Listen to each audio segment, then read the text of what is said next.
military mobility is down in Moab, Utah, taking to the highways in our LR3s.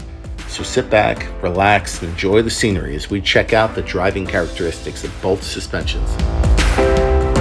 Okay, so here we are, taking it from the trail onto the pavement for the highway portion of our comparison. I am in the air-sprung LR3. We have the coil-sprung LR3 up ahead of us. I'm in four-wheel drive high, normal height mode for this. You know, we're lifted with the Johnson 3.0 rods to compensate for the tires. What do you think about the coil springs on the hardball versus the air? The vehicle's handling nice, no real harshness. Once we hit a few bumps, we'll see how it responds in some of the roller stuff and see what we have.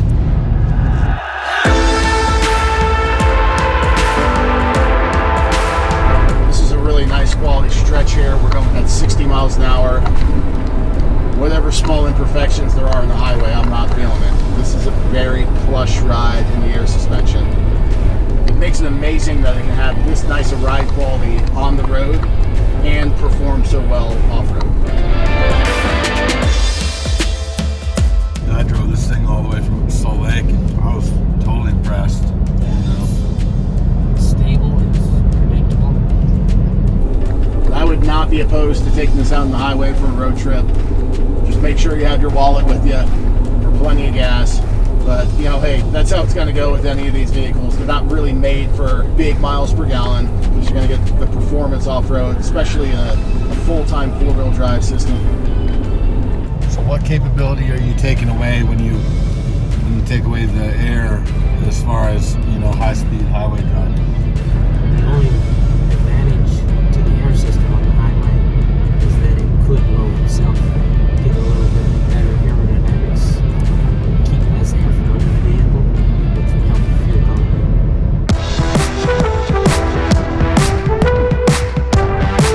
So if you were to be in extended mode, after you hit a certain miles per hour, we'll post it up there because I can't recall what it is offhand, the vehicle will actually lower its center of gravity, bringing it back down to the normal mode, so it has better driving characteristics at speed.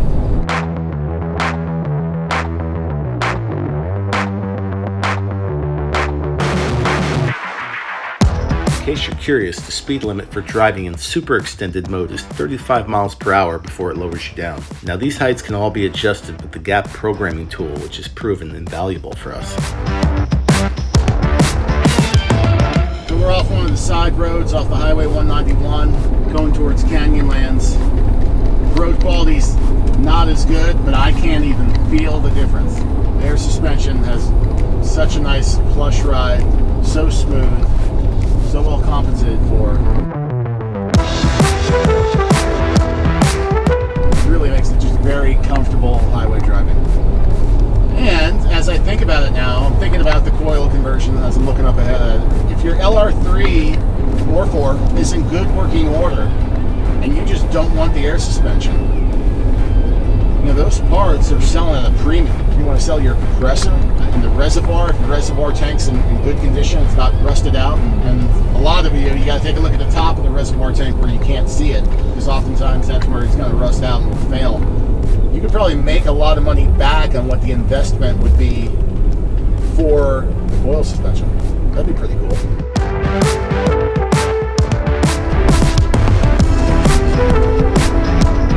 All right, this is what we like to see. Nice twisty, windy road.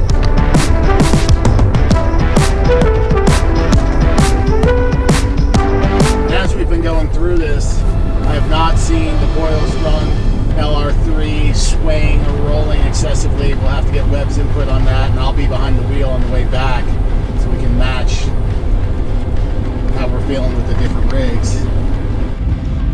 Feather in a little brake.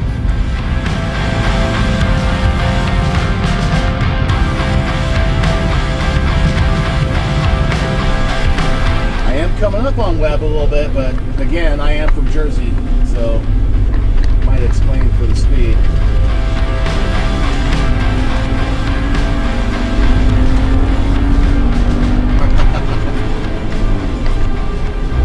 All right, nice big big sweeping turn. Woo, that's a great one. All right. No issues. Cornering feels really nice and balanced. Firm.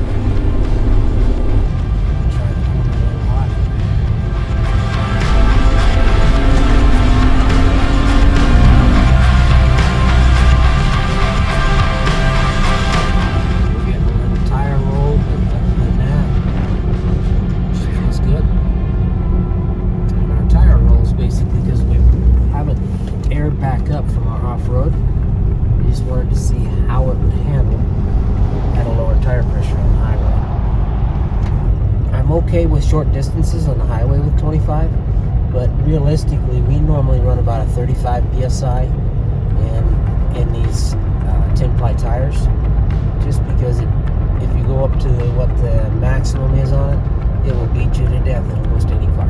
It's just the tires are too hard. Right.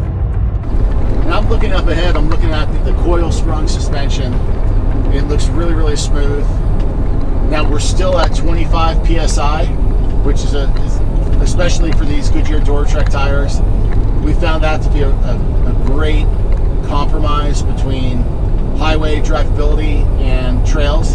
So we're out here all week driving these vehicles, and we're just on the pavement, off the pavement, on the pavement again. It's a great compromise, and it works out well for us. So that's what we're at, both these vehicles right now, 25 psi. Webb and I both had no complaints when switching rigs, and we're excited to see how the other suspension feels when driving back.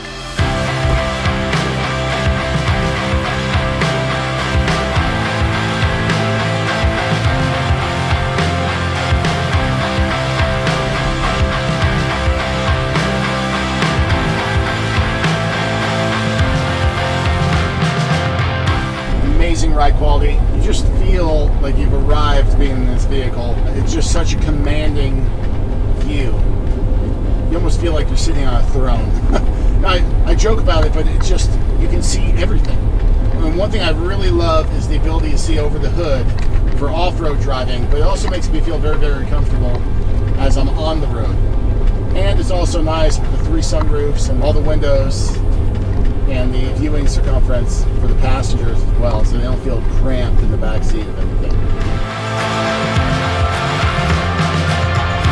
So we just pulled off the highway, completed our comparison portion between the air and the coil suspension. What's your verdict? I really didn't see much difference in the two. Me neither. They both respond very well on the highway. There's no ill effects hitting the bumps. Cornering was pretty much exactly the same, so I call it a toss-up between the two. I call it a tie as well. And that road coming up here was amazing. It was really cool. And you know, we're taking that speed, cornering. I wasn't seeing any body roll in yours either when I was looking up ahead at either whether it had the air or the coil. You know, I'm looking at the road quality and all the undulations. Nothing really was affecting it. So I think a king ride, and you can't go wrong whether you have the air on the coils on that one. So for the highway portion, it's got to end up being a tie. Yeah, definitely.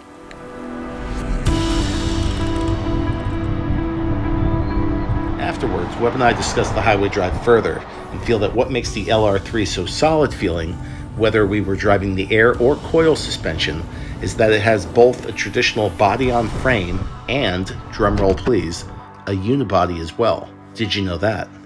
Now this is part of what makes the vehicle so heavy. However, we feel you will be amazed by the driving comfort provided by both suspensions. So if you have a long road trip before hitting the trails, it's not a problem. Just sit back and enjoy the ride.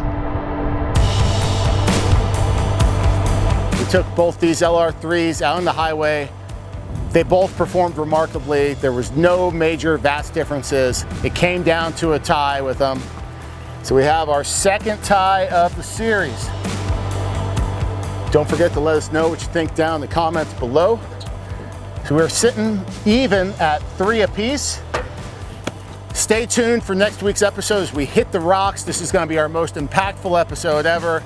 Don't forget to subscribe, ring that notification bell so you'll be alerted when the episode drops. We'll see you out there, YouTube. If If you like what we're doing, please support our veteran programs by donating at militarymobility.com. We are a 501c3 nonprofit and have no paid salaries. 100% of our funding goes towards running courses for veterans in need. Another easy way to support our veteran programs is by subscribing.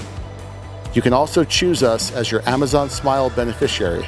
This is at no cost to you, as Amazon pledges to donate a portion of their profits from your purchase.